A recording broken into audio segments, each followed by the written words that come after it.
Good evening, everyone. This is Shane Gebauer, the General Manager of Brushy Mountain Bee Farm. I'd like to welcome you all here this evening for CandleMaking 101. Just a quick test of the system here, just to make sure everyone can hear me all right. Just give me a quick post to let me know that I'm coming through loud and clear. And all right, I got a couple people responding in, so I know the audio is working just fine. Thank you. Hopefully the recording is going to work okay. I just got a little pop-up that I don't usually get, but we'll see at the end of this. This evening, obviously, CandleMaking 101, we'll touch on some of the basics. A lot of times we find that people are sort of daunted by where to begin with candle making. So we'll touch on some of the basics, and the principles that we pick up will be applicable to some other types of candles, especially when we get to the tea lights and votives. So let's talk a little bit about making beeswax candles, and that's really what I'm going to focus on tonight. I'm not going to touch on paraffin or soy or some of the other wax types that are out there.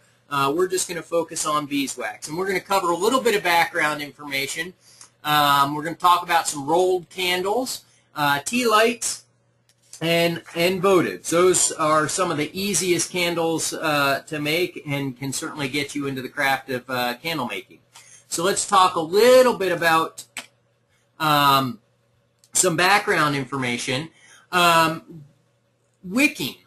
What type of wick? What size of wick? There's a lot of different types out there. There's zinc core, there's cotton core, there's paper core, there's all cotton.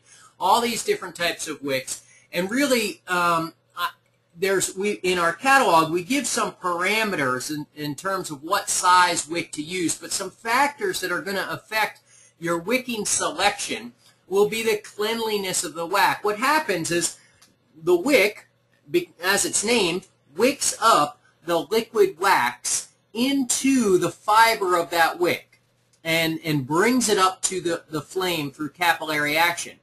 If your wax has an exceptional amount of particulate matter, propolis or things like that, what happens is as the wax melts, those little bits of propolis or pollen, or if it's really coarsely filtered, maybe some bee parts, but hopefully we've gotten those out of there. But those things get sort of drawn in toward the wick and sort of sucked into it. And that, of course, sort of plugs the filter, so to speak. It sort of plugs up that wick and inhibits the natural, even flow of that melted wax up that wick to the flame. And so if you've got a lot of particulate, you're going to want a larger wick so that as it sort of begins to plug up, that flame is still receiving enough melted wax to combust, and it doesn't get what we call underwicked, which is where the flame just gets smaller and smaller and smaller and smaller and eventually may actually extinguish itself. The flip side of that is that you can overwick a candle. In other words, you give it too large a wick, it gets too much wax, and it begins to get a little carbon head. It looks like a little mushroom on the top of that, and may actually begin to produce a little bit of smoke. And that's where you get sort of that black soot that may accumulate on the inside of like a chandelier or some of your candle globes or something like that. So wicking is really sort of a science, and given that most of you, I suspect, will be sort of rendering your own wax, right? I presume most of us here on the call this evening are beekeepers, and so we've got our own wax. We want to incorporate that into candle making. Well, you might get some variation between batches of wax. And so you might want to have a couple of different sized wicks on hand and do a little experimentation. What we do occasionally with the wicking that we sell here at the business is we actually make up several candles with different wicks to test to make sure that we've got good wicking selection for you all to choose from.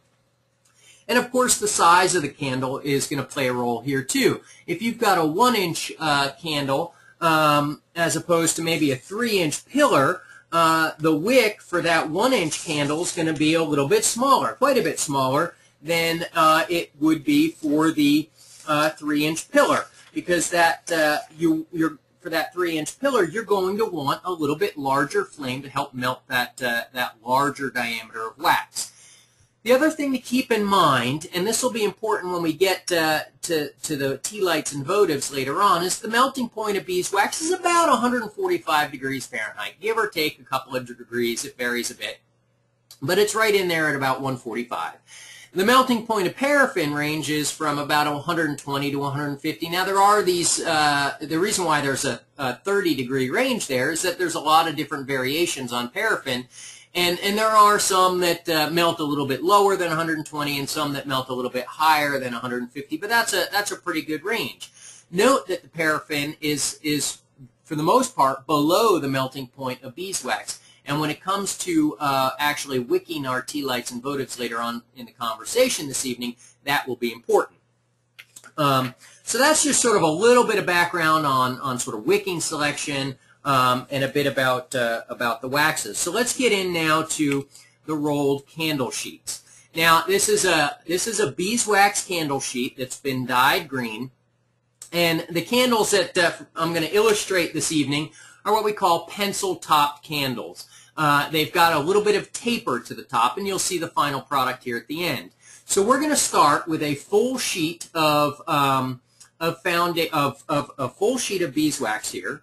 And notice this, let me get my marker out here. Notice this little cardboard template that we've created here. We're going to use that as a guide. Also, what we're doing here is laying out our wick. What we're going to do here is we're going to cut this sheet in half. That will give us a pair of candles. And this right here, this extra loop of wick is the amount of wick that will connect our two pairs. So if you want your pairs to really dangle with a lot of wick between them, you would just make this loop a little bit bigger. If you don't want much wick between them, you want a nice tight pair, then shorten this loop up a bit.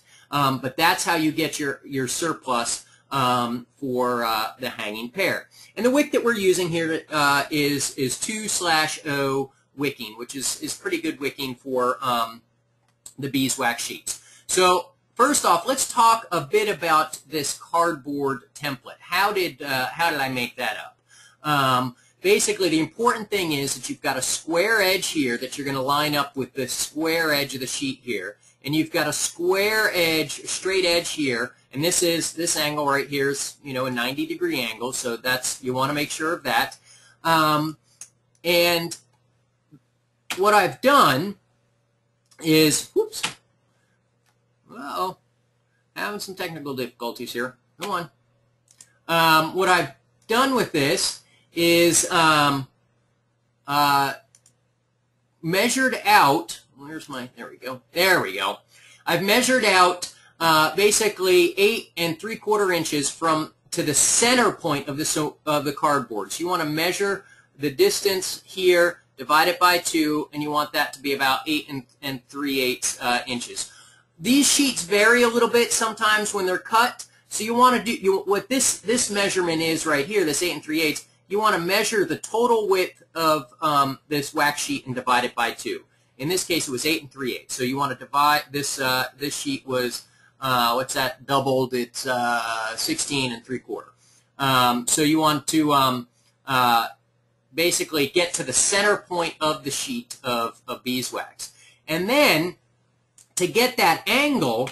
Boy, this isn't behaving well. There we go. To get that angle, what I did is I marked a square line on this cardboard. Let me pull that out. So this angle right here, before I made this cut here with my knife, was 90 degrees going through that center point there.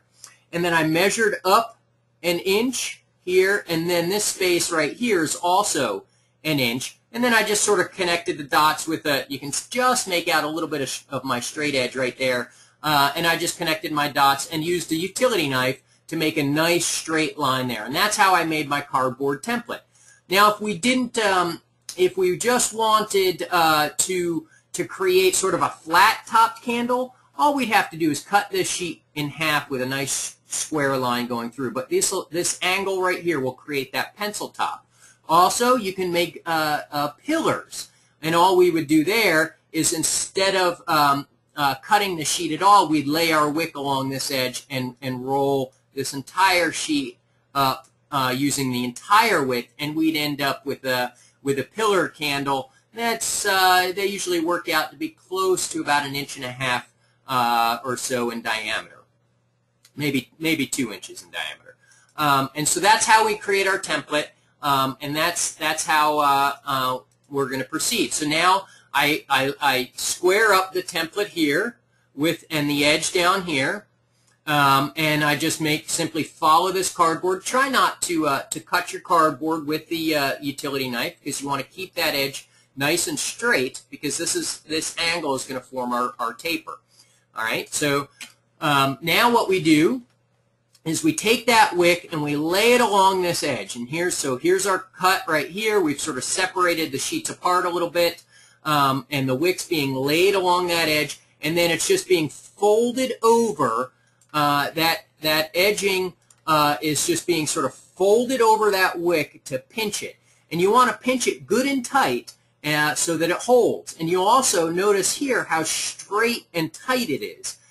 You want to make sure that it's right along that edge. You don't want a big loop like this, because that will affect how the candle burns. So the straighter the wick in there, the better off you'll be. And then what we're going to do is just slowly begin to roll this, and it takes a little bit to get to sort of get it started, and it might not be the prettiest thing when you first start out, but eventually what you want is, notice how straight this is right here. And also notice our hand model here with her nice fingers. This happens to be the hands of my wife. Notice how she's got her fingers sort of spread out across the width of this candle here. She's not simply just sort of, a lot of times the tendency is just sort of to sort of roll a little bit here, and then jump over here and roll this end, and then come back over here and roll this end. She's rolling the entire width at the same time. And the reason for that is that you'll end up with the bottom, this edge right here, being nice and square, nice and even. If you do it from the center, what happens is, maybe this end gets a little bit ahead of this end, and so you end up with the bottom of the candle ends up looking a little funky. So you want to make sure you roll it nice and even.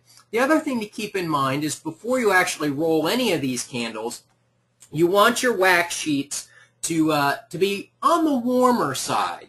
Now, you don't have to put them in the oven or anything. You'll melt them that way. But you want to keep them, about 75, maybe 80 degrees. In this case, we've got forced hot air that comes up underneath the counter. So if we leave the sheets on top of the counter, they sort of get pre-warmed, if you will. People take heating pads that maybe you'd put under or behind your back.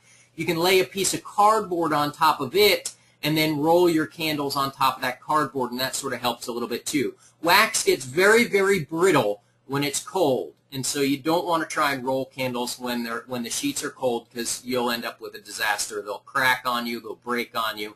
You won't have a very pleasant experience. So right around room temperature or a little bit warmer would be fine. Okay.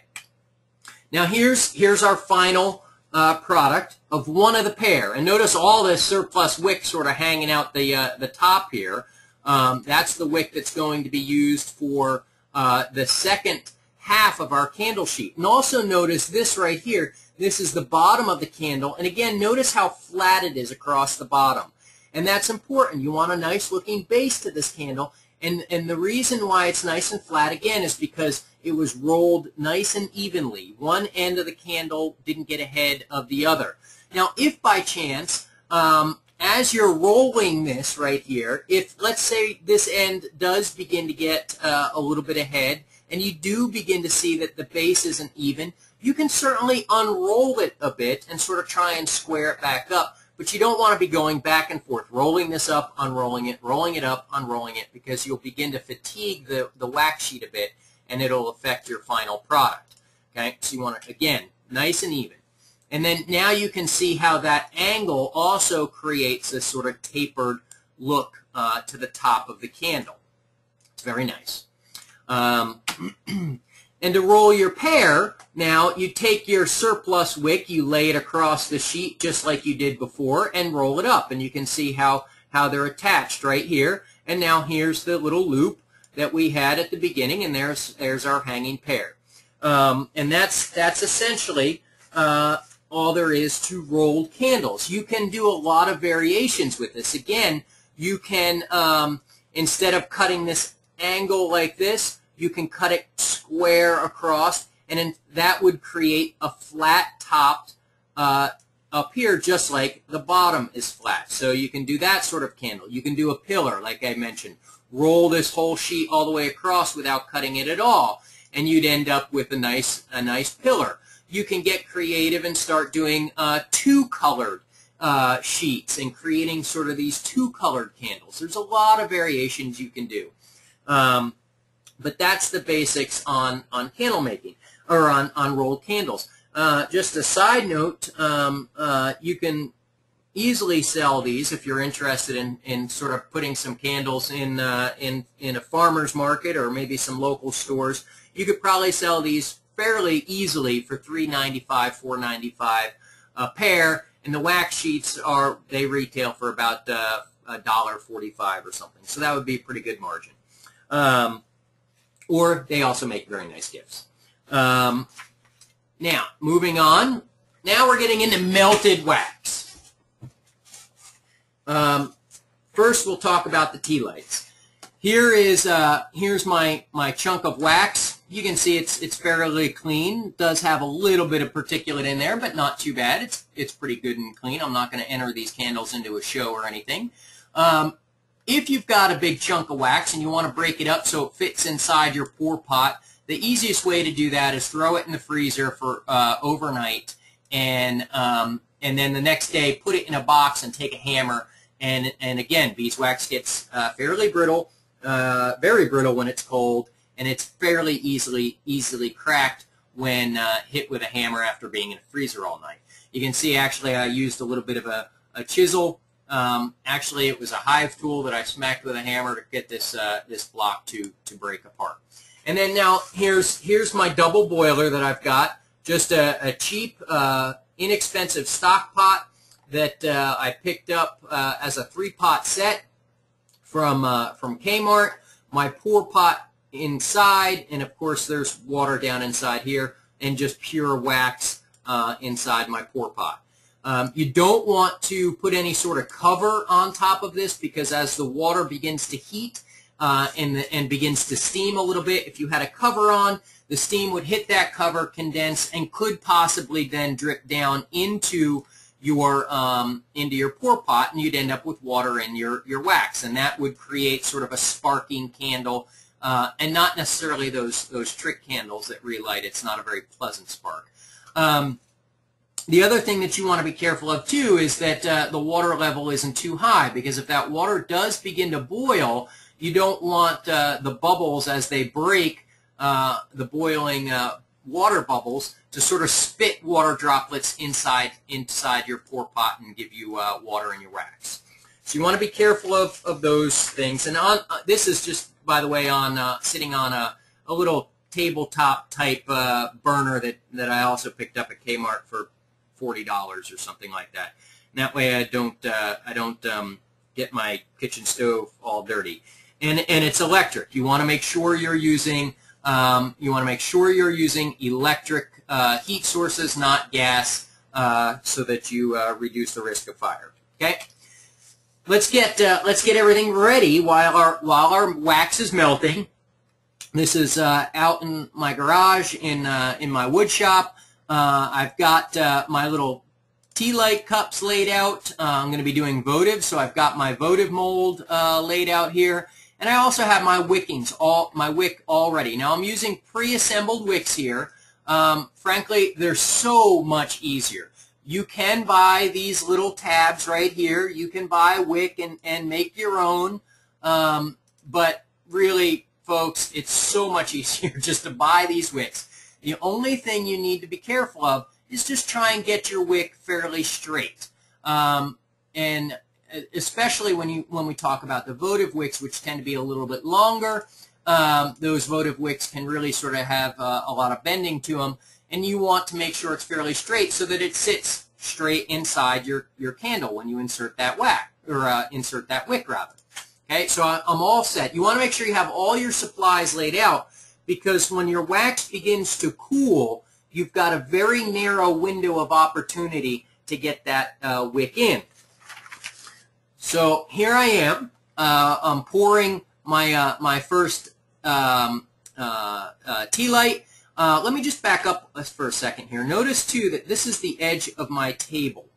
Okay, it's easy to sort of lay out a bunch of tea lights here and just go right down the line and pour them. But it's also a bit dangerous, because as you're pouring, if you get a drip or two that runs down your pour pot, it could make a mess. Also, it's sort of sometimes because your pour pot's so full,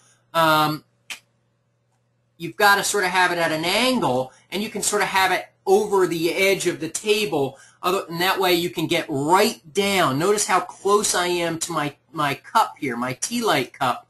I'm not pouring from several inches up, and if I have a pot that's half full of wax, you know, I can't get down this low, but I can, if here's the edge of my table right here, I can sort of hang my pot off the edge and get right down next to the tea light. And that also brings up another a good point. You don't want your pour pot much above halfway. In fact, this one, when I had everything melted, was maybe about a third, maybe a quarter to a third of the way full. And again, that allows me to get right down close. Think of this, you know, when you open up your gallon of milk, you know, for that first pour, and you're trying to get it in your glass, and the level of milk is right up near to the top of the cap, you know, and you usually end up dribbling a little down and probably spilling a bit because you got to do it kind of fast so it gets in your glass. It's the same thing with your wax and your tea light cup. Here's your glass, and here's the carton of milk. The closer you can get to the cup, the better off you're going to be. All right, enough about that. Here is my tea light full. In this case, we do a single pour. We fill it right up to the top.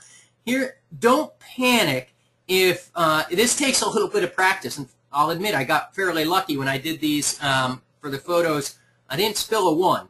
But if you look carefully at my table, you see plenty of wax droplets. You want to get it fairly close to the top without overflowing. If you do overflow it, don't worry, because what will happen is as this wax cools, the next day you can actually pop out your tea light out of this cup if you wanted to, and you can just put it into a new clean cup, and you've got a perfectly fine tea light. But you wouldn't necessarily want to burn a tea light that had a dribble of wax coming down the outside of your tea light cup, because what will happen is this wax on the outside will also melt, and it'll just make a bit of a mess in whatever container you're using, if you're using a container at all. Okay, so there's my first one. Here are a couple more, and I want to point out sort of the condition of these as I go from left to right. Notice how this one. Well, let's start with the right one. You can see the circle right here where the base of that wicking tab is going to sit. You can also see the little dimples of the base of the tea light cup. This one is not quite ready to have the wick put in, and the reason why we put the wicks in after the wax is poured and as it's cooling is because these particular wicks, and most wicks that you get like this that are sort of these pre-assembled ones, are coated with they're actually coated with paraffin. These are all cotton wicks with a very small coating of paraffin so they stand straight, and it gives them a little rigidity. Okay, now if you were using zinc core, you wouldn't necessarily have to coat them with paraffin because the zinc core would help keep it straight, but there's a lot of concern about the burning zinc nowadays. So the small coating of paraffin helps keep the wick straight, but remember right at the onset we talked about how the melting point of paraffin is generally lower than beeswax. So we want our beeswax to begin to cool before we insert these wicks. And that's what we're seeing here. This one's the hottest of these three, this one's the middle, and this one is just right. It's like the bears in the porridge. This one's just right. You can see how it's got sort of a film almost on the bottom. And what's going to happen is when we take our tea light wick and insert it, you basically get one shot at this. Because what's going to happen is there's a thin layer of almost solidified wax at the bottom of that tea light cup. And it's sort of like a gooey, sticky, it's almost like rubber cement. And when that tea light, when that wick tab hits that layer of wax, it sticks. So as you lower the wick down in, you want to make sure you try and position it right into this little depression of that tea light cup and get it centered. And the last thing you want to do is try and, reposition this wick, because what we sort of say you're overworking the wick, and what will happen is it will begin to get a little soft and it'll begin to slump over, and it won't be centered and it won't stand up straight. So you want to just be real careful when you lower it down in there, because generally speaking I found that once it sticks you're better off just leaving it, because when you try and move it, it sort of goes flying across the tea light cup and ends up way over against the edge, because you're trying to move it, all of a sudden that gooiness lets loose and the wick slides to the edge on you. So just be careful as you're lowering it down and just try and get it right into that center. And so now you can see I'm sort of solidifying here with the wicks in position. Okay. And now here it is the next day. You can see how easily I've just pulled this out. So now in this case I didn't dribble any wax down the edge, but if I had, I can just pull this out, pop it into a new cup, and I'm all set. If you start to get a bunch of these cups that have a little bit of dribble going down the side, you can use these essentially as molds then, and just pop them out and transfer them into new cups if you'd like, so that way you don't have to waste them. Okay, but there's our completed tea light. Let's move on now to votives. Here is a motive mold, and this mold's been used a couple of times. You can see actually a little bit of residual wax in that mold. And so what I'm doing here is I just have a paper towel with a little bit of wax remover, and I'm just going to go down all 6 of these and just sort of wipe out that extra wax. That little bit of wax, what will happen is that wax is sort of bonded to the metal cup, the mold, and when I pour in my new wax, it bonds to this layer, and it makes removing these votives a little bit challenging. So the cleaner you have your cups, the better off or your mold rather, the better off you'll be. So I usually clean them, after a couple of pours, or when I see that they're sort of getting dirty. So I just take this paper towel that's got some wax remover and just run down them and get them good and clean. Okay, and then to aid in the release of the votives, I just shoot a little bit of spray in here, a little silicone mold release, so that they pop out a little bit easier once they've actually hardened off. Again, we want to make sure our wick is as straight as possible. You'll never get it perfectly straight, but you can do this while your wax is melting, and you want to make sure that you have them laid out and ready to go, because again, once your wax begins to cool, you've got a small window of opportunity. And that's another reason, jumping back to the tea lights a little bit, that you don't want to lay out a whole bunch of cups, because it doesn't take long to pour them. So if you've got numerous cups laid out and you've gone down, you poured, now all of a sudden they're starting to cool. Well, you've got to quickly get all those wicks in there, and chances are between the first wick you've installed and the very last cup, that last cup may actually have hardened off a bit too much to install the wick. So you don't want to get too far ahead of yourself. But make sure you've got all your wicks ready to go, and you've got your mold all cleaned and prepped. And again, notice how it's sort of near the edge of the table, so I can sort of hang the bottom of my my pour pot off. Okay, and here we are pouring. What you can just make out here, right here, is a paper towel. One of the things you want to be careful of is when you pull your pour pot out of your water bath, of course there's going to be water on that pour pot. And so I always sort of pick it up. I make sure that I don't carry it over top of my votive mold or the tea light cups or whatever it is I'm pouring into, because I don't want a drop of water to fall off the outside of my pot into a mold. So I always sort of make sure I go over, a portion of the bench that I don't have any supplies that I'm going to be using, and I take this paper towel and I sort of wipe down the water, and then also it sort of serves as a little catch rag. Should a drop of wax sort of run down here, it hits the paper towel rather than running into my hand and risk of burning me. So I've poured this. Notice that I'm not right up to the very top. With votives, we're going to do a 2-pour process here. The reason for that is that we've got more wax with these votive molds than we did with the tea lights. And what happens is as that wax cools, it begins to sort of shrink. And as it shrinks, you can actually get a little depression that sort of forms in the center.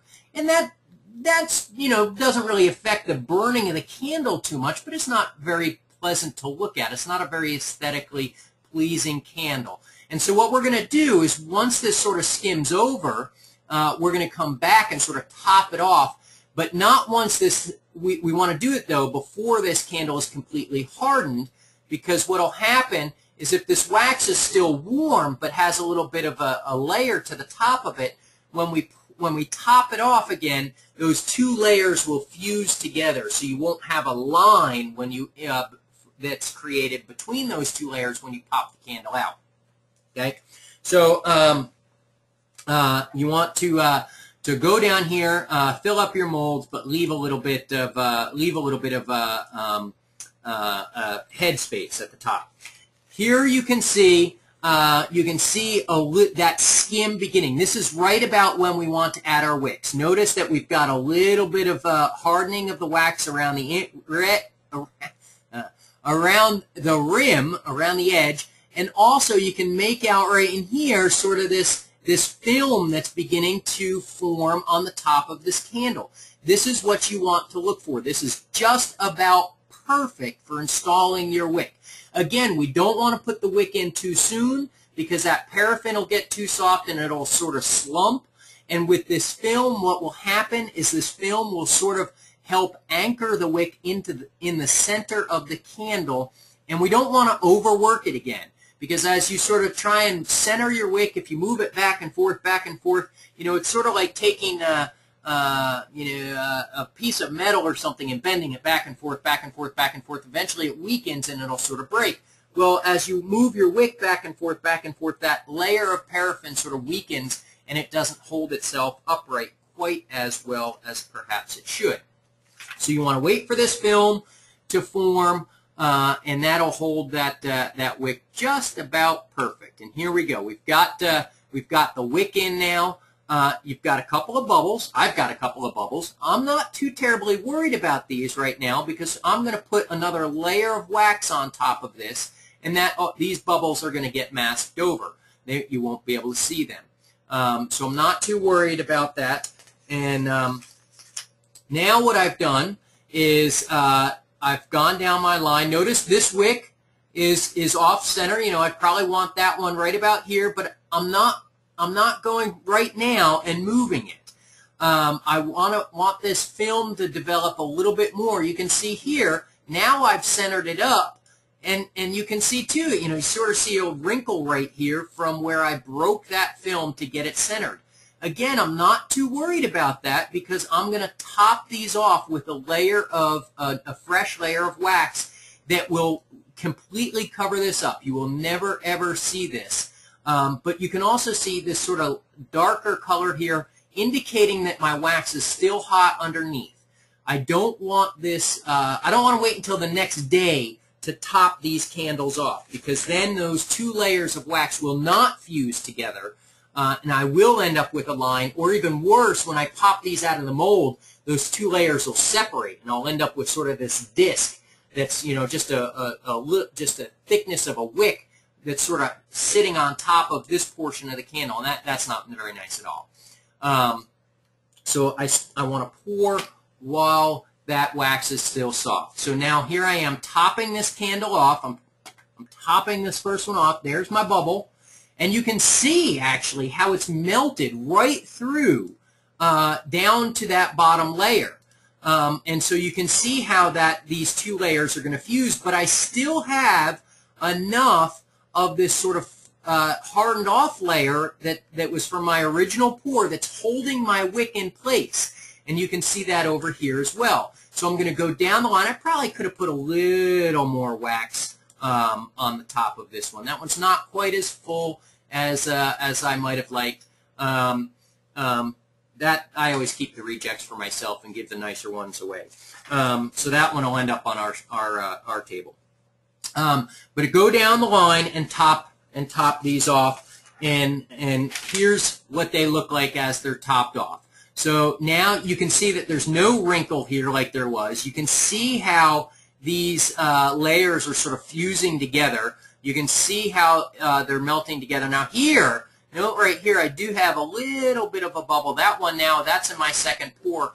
I did actually pop that bubble before that wax hardened off, and so that it wouldn't show up. Okay, and finally, here's the finished product popped out. You cannot see that line that from the 2 pours. This is a fairly well-shapen candle with the wick in the center. Very nice. Now, here are some other considerations to keep in mind before you actually pour anything. You want to make sure that you're doing this in a temperature setting that's not too cold. Again, room temperature. You don't want a lot of drafts because that'll affect sort of how the wax hardens off. If your molds are too cold or your air temperature is too cold, it may actually chill that wax prematurely, and you might end up with cracking. You don't want your wax to chill quickly. If you're in a rush and you're using this votive mold up here, if you're using this votive mold and you only have one, but you want to make, you know, a bunch of votives, the natural tendency is to wait for these to sort of harden off on the top and then throw it in the freezer to quickly harden it off. That will be a big mistake. You'll end up with cracks going across the top. You'll end up with big sort of depressions in the center because the wax was chilled too quickly. You won't end up with a very nice product. So you want to do this at in a reasonably warm room temperature. You don't want a lot of drafts, and you don't want to rush the curing of these votives or any type of candle that you're making.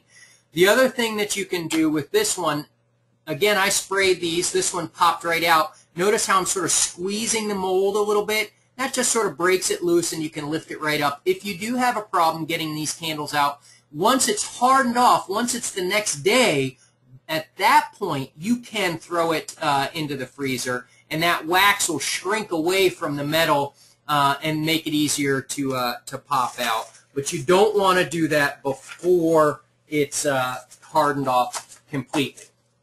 That's all I've got for rolled candles, tea lights, and votives. So let me, I see that there's been some people posting questions, so let me get over here to my question panel and see what we've got. Just give me 1 second here to pull that up. And all right. Oh, let me, I'm sorry, just a little slow here. There we go. Let me get up to the top.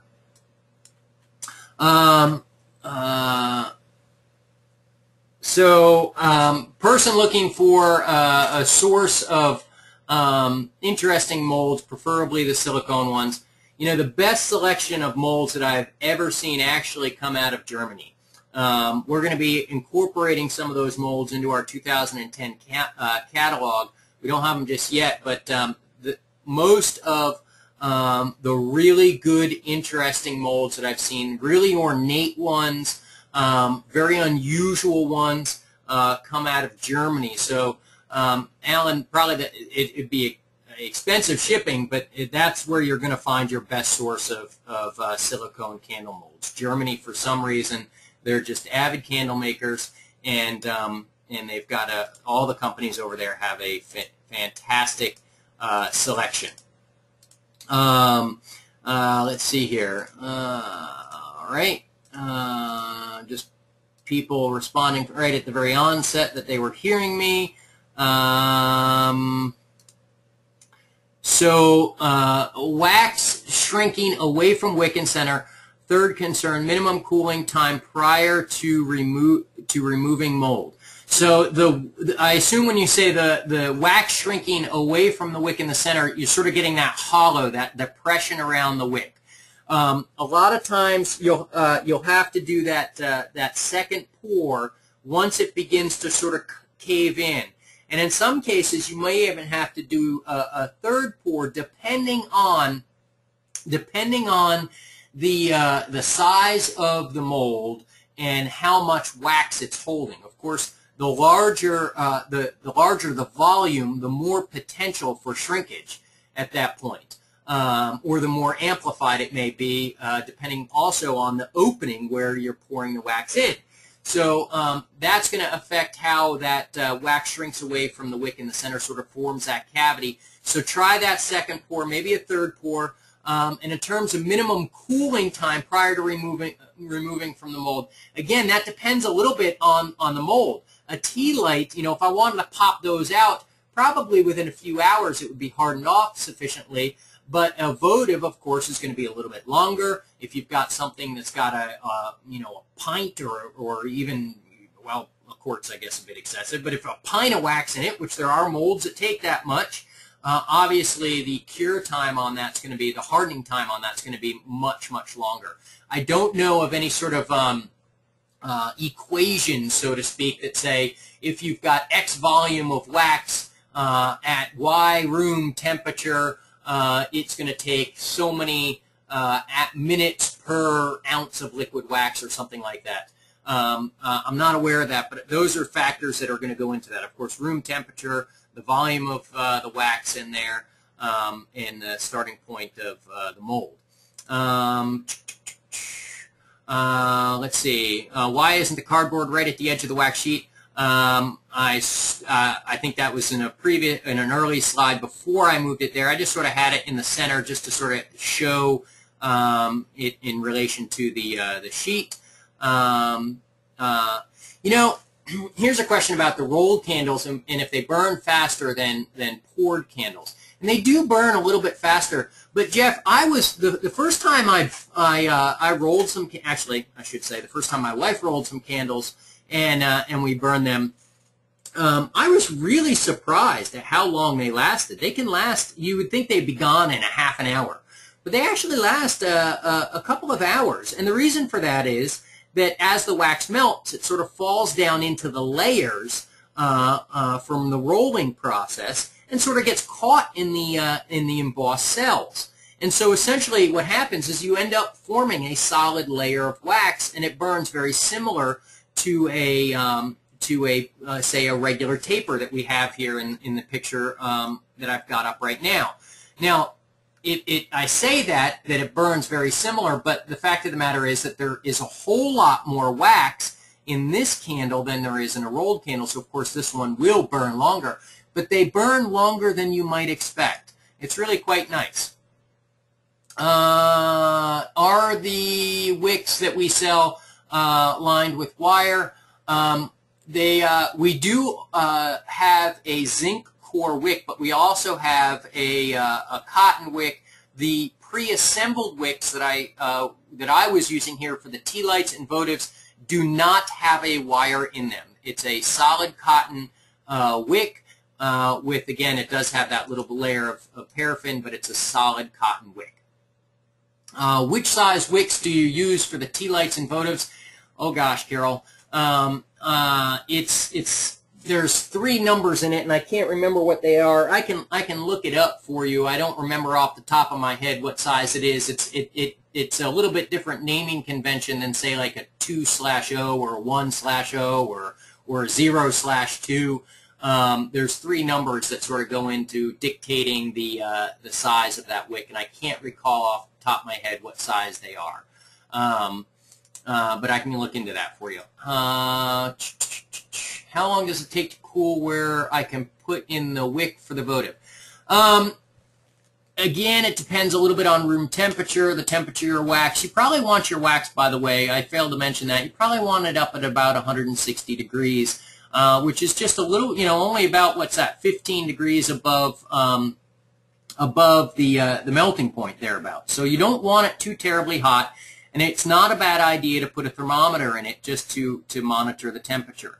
But Robert, it's good for those votives. It took maybe 5-10 minutes. For the tea lights, probably closer to 5 minutes before it started to skim over, and I was ready to insert the wick. What is beeswax to paraffin wax ratio? I assume this is if you want to blend them. The blending would depend a lot on what you're trying to accomplish. So I'm not quite sure, Mark, what you mean by that. But you can add them at any ratio you want. You could do 90% beeswax to 10% paraffin if you want to mix it, or 50-50. Can you add essential oils to beeswax for scenting? Absolutely. In this case, we're using natural beeswax. It hasn't been ultra refined, so it does have that natural beeswax odor. So you need to keep that in mind when you're adding your scents, that you're going to have to sort of overwhelm that natural beeswax odor or complement it. So you don't want sort of conflicting odors that clash, if you will. You want them to complement one another, and you want to you don't want to add those essential oils to the wax when it's very hot. So again, you want to keep your wax cooler so that you don't sort of evaporate off, volatilize the odor of those essential oils. You want it to linger on. Let's see. Votive. Another question about how long it takes for the votive to sort of harden off. I've always let them just sit overnight, just so that I know they're good and hard, usually because I get distracted by other things, but it takes several hours at least for it to completely harden off. And what happens if you try and pop them out too early, the wax down deep can still be sort of a little bit soft and gummy. And so when you try and pop it out of the mold, it can sort of stick a little bit more than it might otherwise. And so if you rush it, you may run into problems. But I would give it well, I'd be afraid to say 6 hours, but I suspect that would probably be sufficient. But you're just better off pouring them at night, letting them sit overnight, and then first thing in the morning you can pop them out.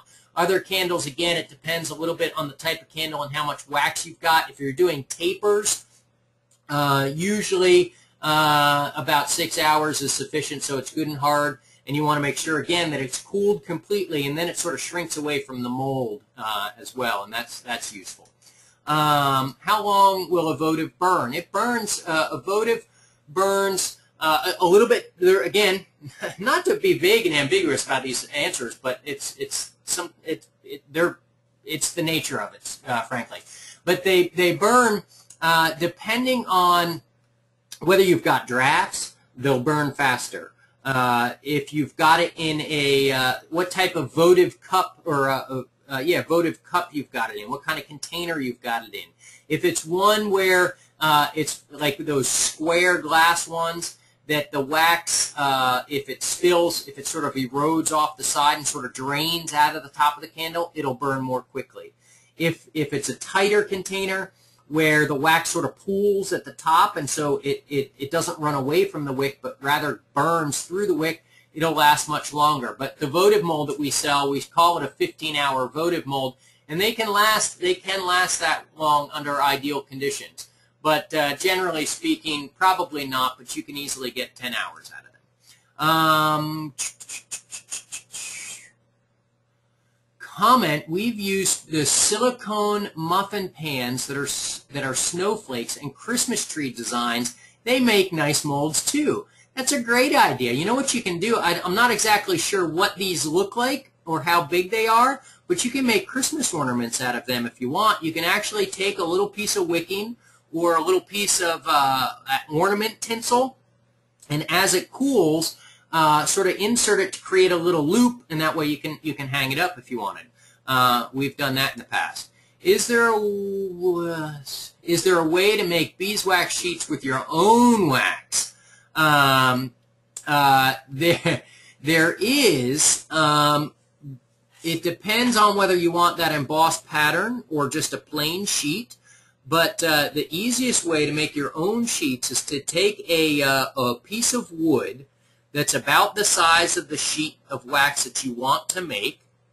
You soak it in water, and then you melt your wax and you dip that board in your melted wax. And what happens is you form a layer of wax on that board, but it doesn't stick to the board because of the water. And then you take a knife and sort of trim it off, and you end up with a sheet. Of course, that doesn't have an embossed pattern to it. If you want the embossed pattern, then you've got to either get embossing mills or a mold that actually forms that pattern. So you can, but it's a complicated process. Will any wick work for beeswax, or is one type better than another? There are different wicks for different types of wax. The wicks that we carry really are designed for beeswax, since we're dealing mostly with beekeepers that are using their own. But you would want to use different wicks rather for different types of wax. You could certainly do it. You could use the same wicks, but they're gonna. If you made a let's say this candle right here, if you made this candle, this taper candle out of beeswax using a 2/0 wick, and you made the same candle out of paraffin using a 2/0 wick, it's going to burn. Those two candles will burn very differently. So you'd want to do some testing there.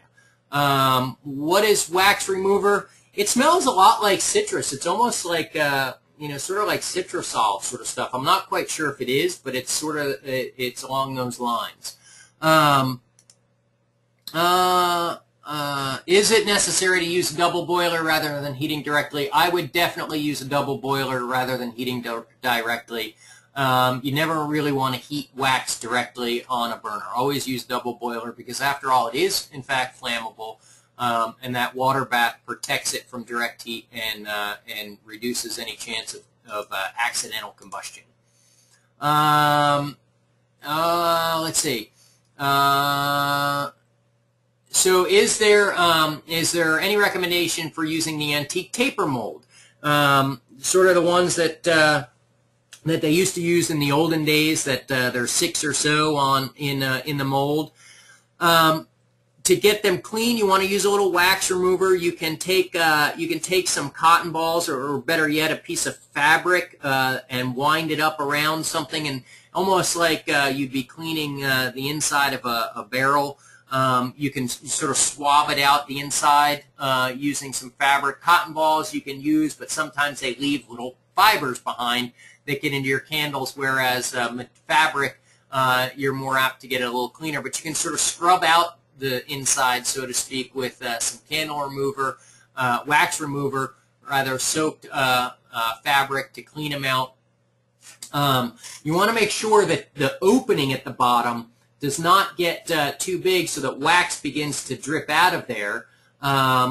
They do make mold sealer. You can use little pieces of clay or silly putty works okay, that you can sort of use to plug up the holes once your wicks run through. You'd want to use a wicking needle to sort of send down through to poke out the bottom side of that mold. And you can actually thread them through. You can use one big long piece of wick and sort of go down one, pull it out the bottom, thread it back up through the next one, and then over to the third one, back down, so you can sort of go up and down through them all using one continuous wick that way. They work well. They make nice candles. You do end up with sort of that seam because it's rolled metal, and you do end up with the seam running down the side, but that adds a bit to the charm, I think. Would it hurt to leave the candle in the mold until you're sure it's set up?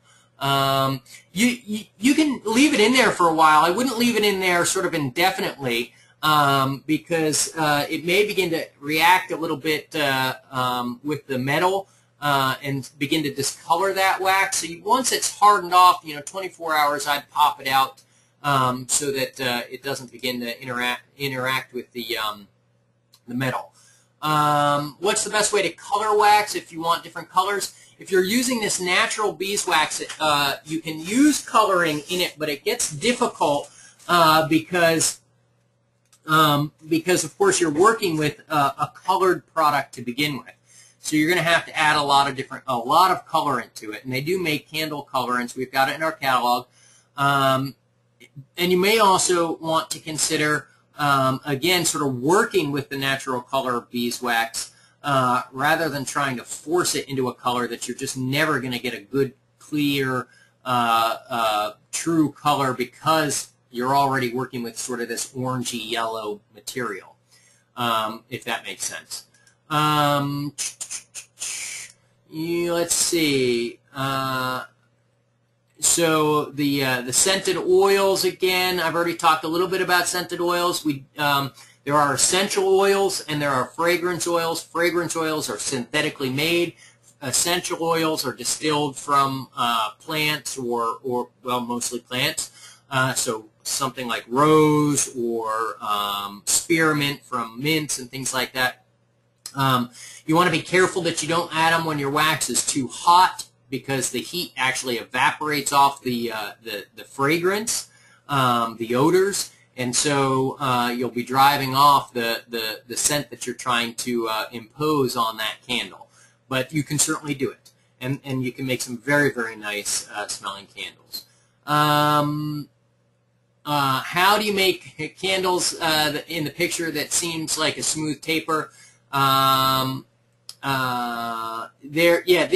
These candles, there are several different types of mold. These are actually hand-dipped candles that have been made, and then a machine used to sort of chop off the base. That's why these are so smooth. But you can get molds that form this type of candle, and we do have them. We do have them in our catalog. There's a standard taper that looks very, very similar to this, and it's a silicone mold, so there's no seam. It's not like that antique tin mold that has a seam because it's rolled metal. The silicone mold is a solid tube, and so you don't end up with a seam, and you can produce a candle very, very similar to this.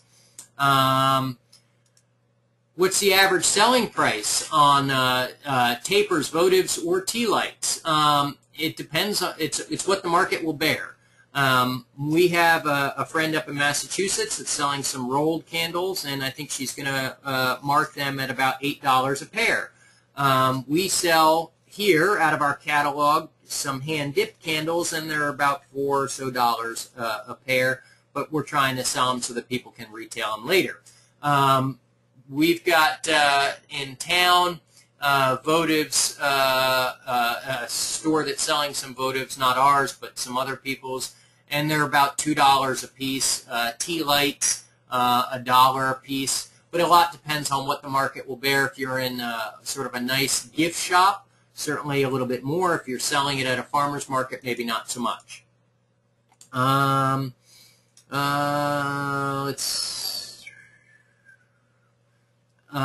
Let's see here. So what keeps the rolled candles together? I did fail to mention that. Let me back up to that. Go back up here to the rolled candles. That's probably easier if I just jump out of it here and go up to the rolled candle. This picture right here. You can see in this slide the seam right here. What you want to do is, of course, this is wax, so once you can sort of shape it. So it's not like it's going to sort of spring open on you. but you do want to sort of take your fingers and just gently sort of press this seam down a bit. You don't want to force it so that you put fingerprints along there. Notice you don't see like a little thumb depression from where she sort of pressed this seam down, but you do want to sort of stick it down to the layer underneath if possible. And that holds it together. Let's see.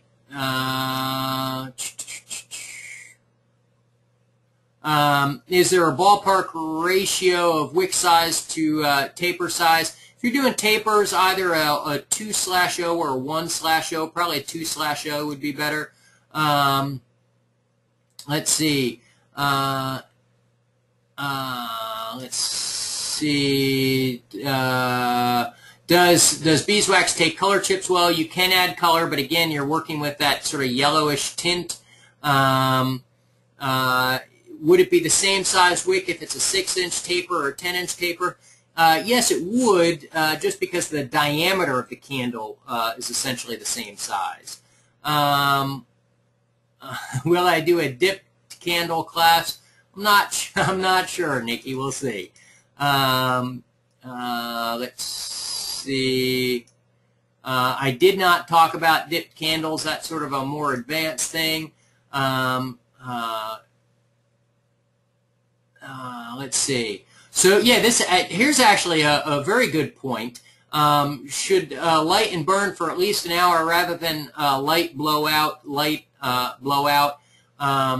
I think that's what Wayne's trying to say. Yeah, that's a good point. That what happens is that if you light a candle and then blow it out immediately, it doesn't get enough.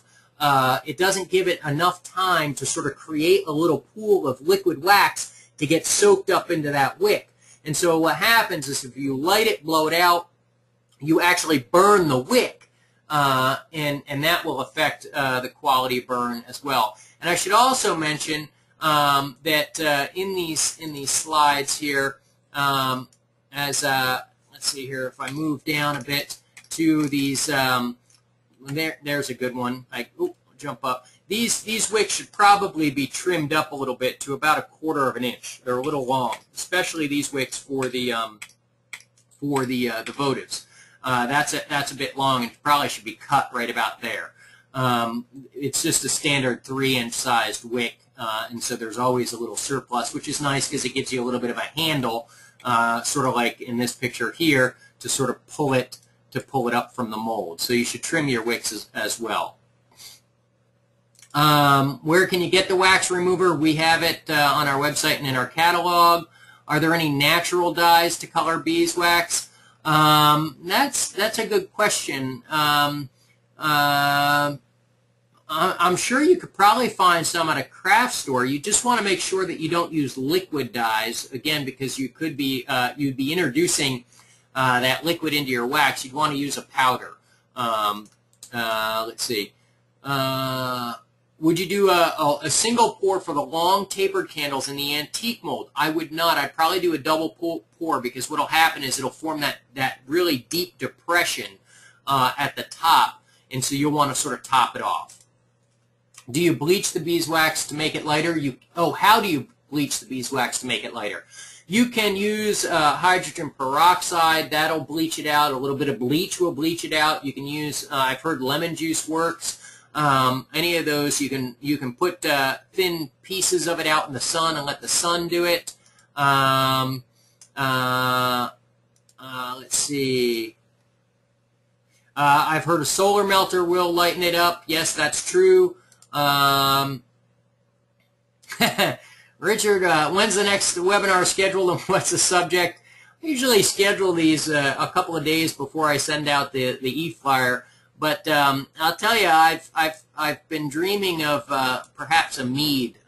You know, my wife and son are away.